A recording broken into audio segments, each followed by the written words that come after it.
Quite often I thought in the past, masculinity has to do with men. I get this from my dad. And it only took me until recently to realize how my mother had participated in the development of my masculinity as well. And what that looked like is in grade, I want to say 8.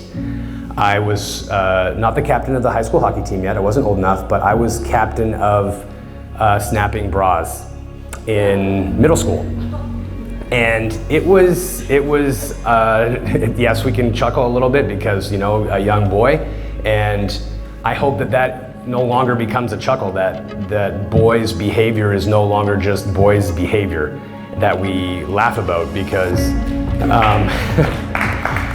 you know, now being a 35-year-old adult, if I had a son and he had come home and that was the information that I received about my son, I would be devastated. You know, what happened in that instance, I was doing it so often that I was pulled into the principal's office and I was to be sent to counseling.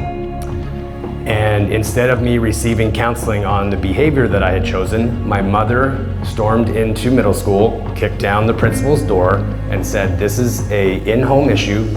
You will not be talking to my son about this." And she took me home, and it was never talked about.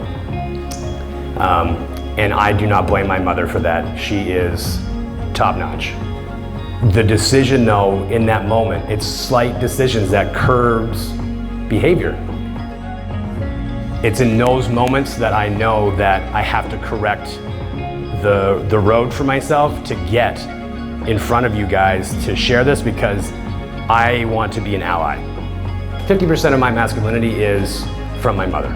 Right now, why I'm saying that is I feel that there's a bit of a dichotomy in between how we're growing through this gender spectrum, that it's now becoming a spectrum, but I feel more divided. And I just want more collaboration through conversation, through me taking the mic. But that's what I want you to leave with, is that you all have a microphone. You really do. And it feels awe-inspiring for me to have this mic and to have you guys hopefully all walk away with a piece of wanting to do something like this, but it really just happens at the table.